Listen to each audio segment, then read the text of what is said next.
नमस्कार। BEd second year paper third और last हम लोगों ने बात करी थी पाठ्य सहगामी क्रियाएं। तो पाठ्य सहगामी क्रियाएं हैं वो किस किस प्रकार की होती है, उनके प्रकारों की बात हम लोग कर रहे थे, उसी को हम कंटिन्यू करते हैं। पाठ्य सहगामी क्रियाओं के प्रकार।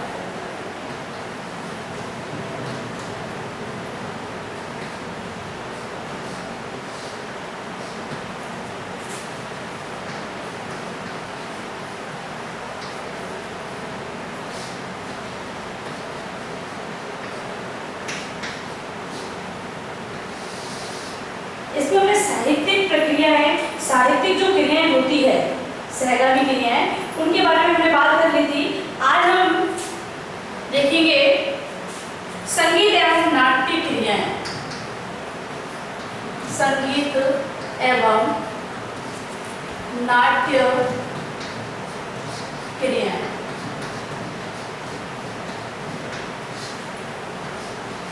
और नाट्य अब जो संगीत हमने देखा था, जो साहित्यिक क्रियाएं हैं वो आत्म प्रदर्शन का विकास करती है, और जो संगीत और नाट्य प्रक्रियाएं हैं वो आत्म अभिव्यक्ति को विकास करती है। आत्म अभिव्यक्ति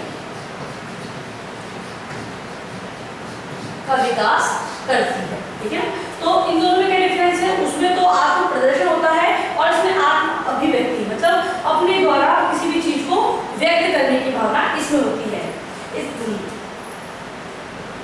इसमें कल्पना, इसके अंतर्गत कल्पना शक्ति का विकास होता है।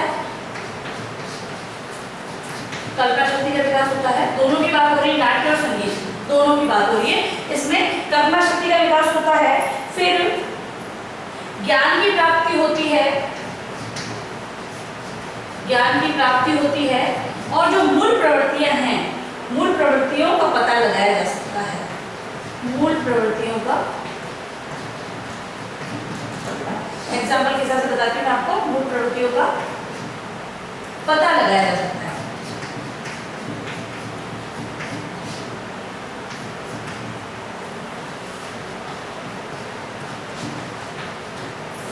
मतलब कि संगीत के माध्यम से भी एक व्यक्ति अपनी भावनाओं को व्यक्त कर सकता है, अपने जो विचार, जो आधुनिकता वाले हैं, जो प्राचीन किसी भी प्रकार के जो विचार है उनको भी अभिव्यक्त कर सकता है संगीत के माध्यम से। और नाट्य के माध्यम से वो किसी की जो अभिनय के माध्यम से, नाट्य में तो अभिनय होता है, तो अभिनय के माध्यम से अपने आप को अभिव्यक्त कर सकता है। तो इसमें आत्म अभिव्यक्ति के अवसर मिलते हैं। फिर है कल्पना शक्ति का विकास, यानी कि जो कल्पनाओं की जो शक्ति होती है, क्योंकि सभी व्यक्ति अपने हिसाब से कल्पना करते हैं, अपने विचारों की कोई सीमा नहीं होती है, अपने हिसाब से सोच सकते हैं। तो एक व्यक्ति को संगीत और नाट्य क्रियाएं हैं वो उनकी कल्पना शक्ति के विकास को बढ़ावा देती है। फिर ज्ञान की प्राप्ति, द्वितीय बात है संगीत और नाट्य से व्यक्ति जुड़ेगा तो उसे ज्ञान की प्राप्ति तो होगी, क्योंकि हम संगीत अगर छोटे स्तर पर देखें तो सिर्फ एक गाना ही है, लेकिन अगर देखा जाए तो शिक्षा के अंतर्गत गया तो संगीत शिक्षा है। फिर संगीत से जुड़े हुए जो इंस्ट्रूमेंट हैं उनके बारे में जानकारी है, तो संगीत का क्षेत्र बहुत ही विस्तृत है, तो ज्ञान की प्राप्ति होती है। फिर है मूल प्रवृत्ति का पता लगाया जा सकता है। हम यदि एक बच्चे को कहें कि कोई भी अगर मान लो संगीत के लिए उसे कहें, या नाटक में अपना अभिनय करने के लिए कहें, तो बालक किस प्रकार का अपने आप को अभिव्यक्त कर रहा है या अपना प्रस्तुतिकरण किस प्रकार दे रहा है ना। तो एक बैठे हुए बच्चे के आप शक्ल देखकर पता नहीं लगा सकते कि ये बच्चा बहुत अच्छा गा सकता है या बहुत अच्छा नाट्य प्रस्तुतिकरण कर सकता है, लेकिन यदि इनमें वो पार्टिसिपेट करेगा इन सहगामी क्रियाओं के माध्यम से, और उसके अंतर्गत भी संगीत और नाट्य के माध्यम से वो प्रस्तुत करेगा और बताएगा, यानी संगीत गाकर बताएगा, तो पता चलेगा कि बच्चे में संगीत में रुचि है, लेकिन संगीत में उसके अंतर्गत किस किस प्रकार का है, मतलब उसका मूल प्रवृत्ति क्या है उसका पता लगाया जा सकता है। क्योंकि हो सकता है एक तो टीचर ने गाना दिया और टीचर ने गाने के लिए कह दिया, एक बच्चा स्वयं गा रहा है, अपने धुनों से, लय और ताल के हिसाब से गा रहा है, तो वो उसकी मूल प्रवृत्ति है। तो मूल प्रवृत्तियों का पता लगाया जा सकता है संगीत के माध्यम से। अब हम देखते हैं नाटक। तो नाटक है, नाटक के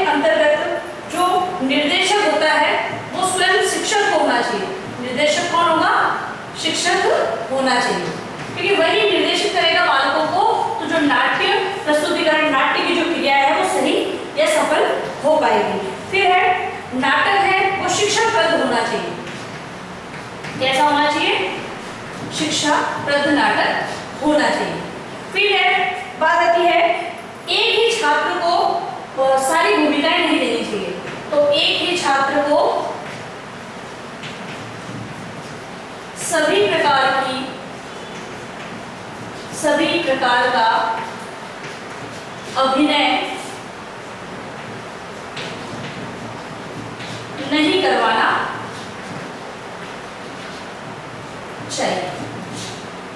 नेक्स्ट है इनको मना मतलब कि उत्साहवर्धन के लिए, मतलब कि जो बच्चे प्रदर्शन कर रहे हैं, अभिनय कर रहे हैं नाटक में, उनके उत्साहवर्धन के लिए या फिर उसको मोटिवेट करने के लिए क्या करना चाहिए? अभिभावकों को आमंत्रित करना चाहिए। तो लास्ट है अभिभावकों को आमंत्रित करना।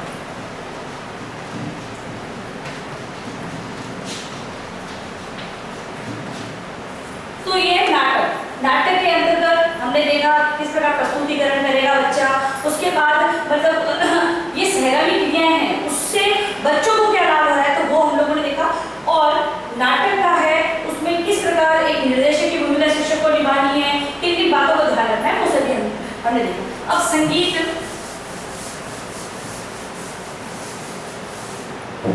की यदि हम बात करते हैं तो इसके अंतर्गत क्या होता है कि ये विषय के रूप में स्वीकार कर लिया गया है, मतलब कि सरकार ने इसे विषय के रूप में स्वीकार किया है। विषय के अंतर्गत एक अध्यापक नियुक्त किया जाता है जिससे कि बालकों को संगीत की शिक्षा प्रदान की जाती है। अब नेक्स्ट है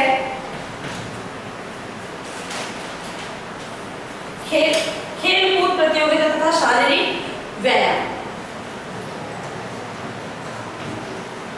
खेल कूद प्रतियोगिता तथा शारीरिक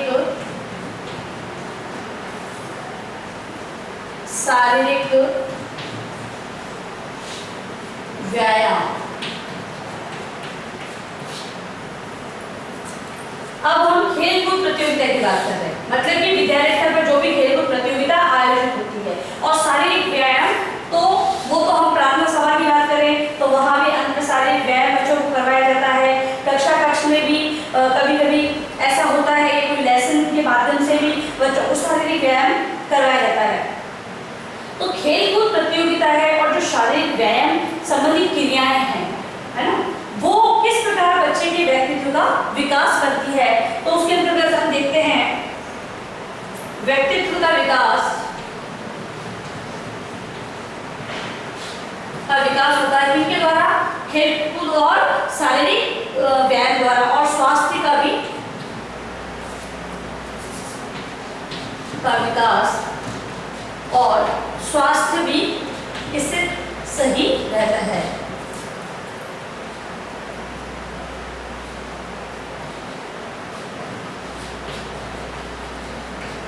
किनके द्वारा रहता है? खेलकूद और शारीरिक व्यायाम के द्वारा।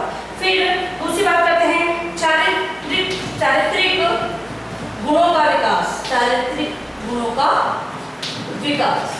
अब चारित्रिक गुण किस प्रकार लेंगे हम? तो चरित्र का विकास किस प्रकार करती है ये खेलकूद प्रतियोगिता और शारीरिक व्यायाम। तो चारित्रिक गुण क्या होते हैं? बच्चे जो अनुशासन में रहते हैं, ठीक है, और फिर उनमें टीम से के साथ कार्य करने की भावना होती है, टीम के साथ किस प्रकार कार्य करना है, अपनी लीडर की बात किस प्रकार माननी है। तो वो सारी भावनाएं एक प्रतियोगिता वगैरह आयोजित की जाती है, तो वहां पर जो व्यवस्था होती है उसके अकॉर्डिंग ये बच्चों के अंदर चारित्रिक गुण का विकास हो जाता है। फिर है कार्य के प्रति उत्साह, क्योंकि सभी को कार्य दिए जाते हैं। ऐसी प्रतियोगिता जब आयोजित की जाती है तो सभी बच्चों को क्या दिया जाता है? सभी को कार्य दिए जाते हैं। फिर नेतृत्व क्षमता का विकास, क्योंकि वहां पर मॉनिटर या वॉलंटियर को भी खड़ा किया जाता है, तो जिससे कि बच्चों में नेतृत्व क्षमता का विकास होता है। फिर है शीघ्र निर्णय लेने की क्षमता, शीघ्र निर्णय लेने की क्षमता।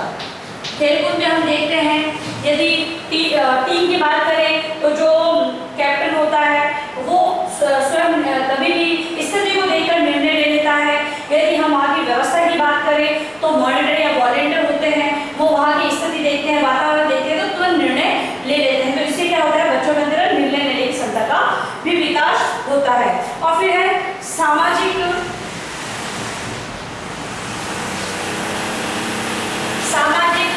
नैतिक तथा नागरिकता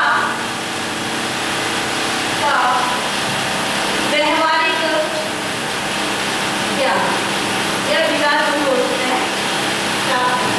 यानी कि खेलों के माध्यम से बच्चों के अंदर जो सामाजिक है, यानी समाज में रहना, तो अगर सामाजिक की बात करें हम तो बच्चे टीम में काम करना सीखते हैं, किस प्रकार अपने सहयोग की भावना से कार्य करना है तो वो सीखते हैं। फिर नैतिक गुणों की बात करें तो सभी के लिए कोई बड़ा आ जाता है तो उनको पहले बैठाना, फिर स्वयं बैठना, कोई आया है तो अतिथियों को स्वागत करना, इस प्रकार के नैतिक गुणों का विकास। फिर नागरिकता संबंधी, यानी कि नागरिकता मतलब कि सारे अधिकार और जो कर्तव्य हैं उनकी बात हम करते हैं, तो उसका व्यवहारिक ज्ञान, सैद्धांतिक ज्ञान यानी सिर्फ एक पढ़कर उसको रख दिया जाता है, लेकिन व्यवहारिक ज्ञान यानी व्यवहार में उतारना, जिस प्रकार से बताया जाता है उसको भविष्य में वो व्यवहार में लेते हैं।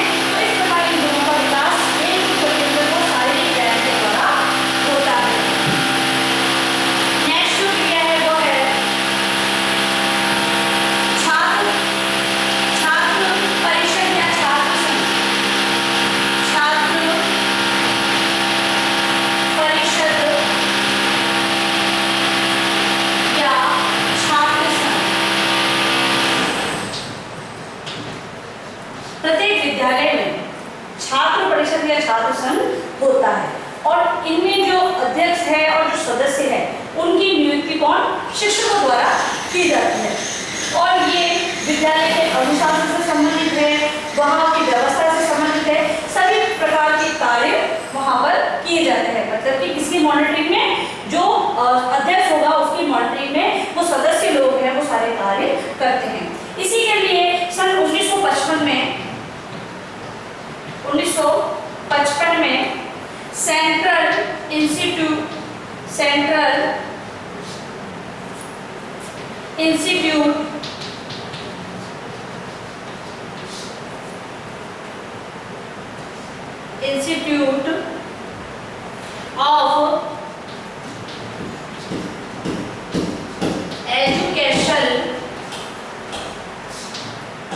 ऑफ एजुकेशन में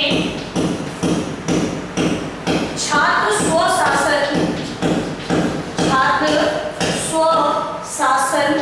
पर आधारित एक सेमिनार हुआ और उसके अंतर्गत ये निश्चित किया गया था कि प्रत्येक विद्यालय में एक विद्यालय सभा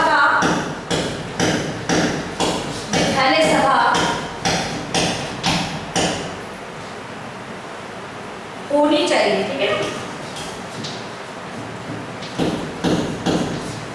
1955 में हुआ था ये seminar central institute of educational में। छात्र स्वशासन पर एक सेमिनार हुआ और उसमें विद्यालय सभा सभी विद्यालयों में होनी चाहिए, इस प्रकार निर्णय लिया गया था। और इसके अधीन उन्होंने 5 मंडलों की स्थापना करने को कहा। भाई ये सभा तो होगी और इसके अंतर्गत मतलब कि इसके अधीनस्थ 5 मंडलों को विभाजित किया कि 5 मंडल बनाए जाएंगे, उसमें भी कार्यभार दिया जाएगा। और जो 5 मंडल है, जो 5 मंडल बनाए जाएंगे वो कौन चुनेगा, तो जो इनके सदस्य और अध्यक्ष हैं उनके द्वारा उन्हें चुना जाएगा। अब ये विद्यालय सभा के जो सदस्य हैं और अध्यक्ष है उनको तो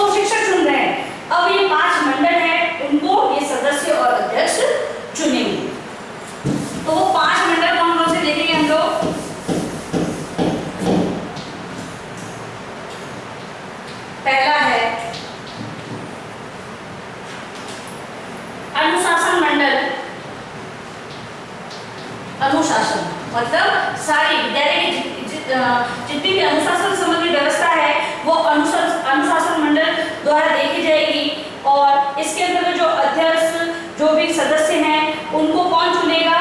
विद्यालय परिषद के जो अध्यक्ष और सदस्य हैं वो चुनेंगे। फिर है विद्यालय स्वास्थ्य स्वच्छता, स्वास्थ्य स्वच्छता, स्वास्थ्य स्वच्छता तथा भोजन संबंधी मंडल, मतलब कि जो स्वास्थ्य संबंधी, मान लो उसकी तबीयत खराब हो जाती है या फिर कोई भी बीमार व्यक्ति है, उसको किस प्रकार विद्यालय तो आया है तो उसको किस प्रकार देखना करना है, या फिर उससे संबंधित कोई भी जानकारी किस प्रकार देनी है अध्यापक प्रधानाचार्य को देनी है, उससे ये मंडल वो देखता है। स्वच्छता तो विद्यालय में सभी प्रकार की गंदगी नहीं हो, उससे संबंधित। भोजन है तो भोजन अगर सरकारी विद्यालय में हम देखते हैं तो पोषण संबंधी जो भोजन बन रहा है वो किस प्रकार से बन रहा है, सही है या नहीं है, बच्चे कहाँ पर बैठकर भोजन कर रहे हैं, वो जगह कैसी है, तो उस प्रकार की जो व्यवस्था है वो इस मंडल द्वारा देखी जाती है। नेक्स्ट है खेलकूद मंडल। खेलकूद मंडल, अब विद्यालय में जो भी खेल से संबंधित गतिविधियां होंगी वो ये मंडल उसकी व्यवस्था भी करेगा, कब आयोजित करनी है, किस प्रकार करनी है, कौन कौन से खेल उसमें होने चाहिए, वो सारा प्रस्ताव प्रधानाचार्य को ये मंडल प्रस्तुत करेगा। नेक्स्ट है इसमें पाठ्य सहगामी क्रियाओं संबंधी मंडल। पाठ्य सहगामी क्रियाओं संबंधी, तो पाठ्य सहगामी क्रिया कोई भी हो सकती है, किसी प्रकार की प्रतियोगिता हो सकती है, वो मंडल ये कार्य देखेगा। और लास्ट मंडल जो है पांचवा वो है सामाजिक कल्याण संबंधी मंडल। सामाजिक कल्याण संबंधी, अब समाज से संबंधित जो भी अच्छे कार्य होते हैं उसमें किस प्रकार हमें भाग लेना है, विद्यालय के जो बालक हैं उन्हें किस प्रकार, तो समाज से संबंधित जो भी अधिकार है, नियम है, कर्तव्य है, उससे संबंधित कोई भी जानकारी हो, उससे संबंधित कोई व्यवस्था करवानी है, तो वो सारा ये जो मंडल है सामाजिक कल्याण संबंधी मंडल को करेगा। अब बात हम ये करते हैं कि जो पाठ्य सहगामी क्रिया है उसके अंतर्गत ये आ रही है, तो इससे क्या लाभ है, बच्चों को क्या लाभ है? तो बच्चों को इसमें लाभ है क्योंकि वो बच्चे हैं, उनमें नेतृत्व क्षमता उत्पन्न होगी, उनके व्यक्तित्व विकास होगा। बच्चे जिस भी फील्ड में जाना चाहते हैं, अगर इस प्रकार की व्यवस्था वो देखेंगे, स्वयं करेंगे, दूसरों को बताएंगे, तो ये सारी चीजें उनके व्यवहार में आ जाएगी और आगे जब वो अपना व्यवसाय से जुड़ेंगे तो ये चीजें उनको बहुत ही काम आएगी। तो ये था हमारा छात्र परिषद या छात्र संघ। नेक्स्ट जो है समाज कल्याण संबंधी क्रियाएं। समाज कल्याण संबंधी, समाज कल्याण संबंधी क्रियाएं। अब समाज कल्याण से संबंधित क्रियाओं में हम देखेंगे तो उसके अंतर्गत क्या होता है, समाज से जुड़े हुए जो भी कार्य होते हैं वो आते हैं। जैसा कि हमने छात्र संघ के अंतर्गत एक मंडल था उसमें देखा था, तो ये क्रियाएं कौन कौन सी होती है, कौन कौन सी क्रियाएं विद्यालय स्तर पर हम समाज कल्याण से संबंधित करवा सकते हैं। तो उसके अंतर्गत है समाज सेवा क्लब। समाज सेवा क्लब मतलब कि जो समाज से संबंधित कोई भी कार्य है वो करने के लिए समाज सेवा क्लब की स्थापना की जाए, जिससे कि बच्चे हैं इस प्रकार के कार्य सेवा से संबंधित, समाज सेवा से संबंधित कार्य वो उसके अंतर्गत कर सकते हैं। तो अब हम देखते हैं गृह कार्य प्रश्न। तो इस प्रकार की सहगामी क्रियाएं हैं वो एक विद्यालय स्तर पर करवाई जानी चाहिए, जिससे कि बच्चों का व्यक्तित्व सर्वांगीण विकास हो सकता है। अब आप लिखेंगे गृह कार्य प्रश्न।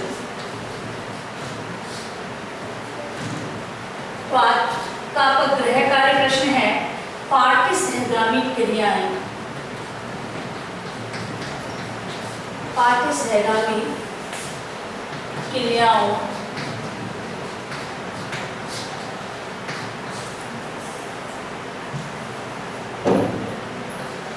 के कितने प्रकार हैं?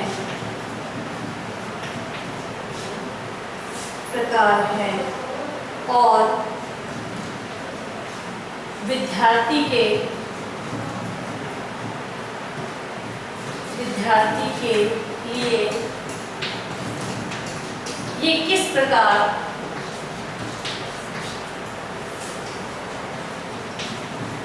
लाभकारी है।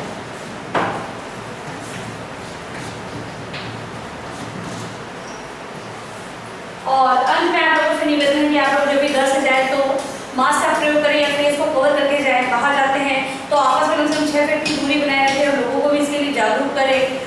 और यदि सार्वजनिक स्तर पर जाते हैं तो आप साथ में सैनिटाइजर ले जाना ना भूलें और हाथों को बार-बार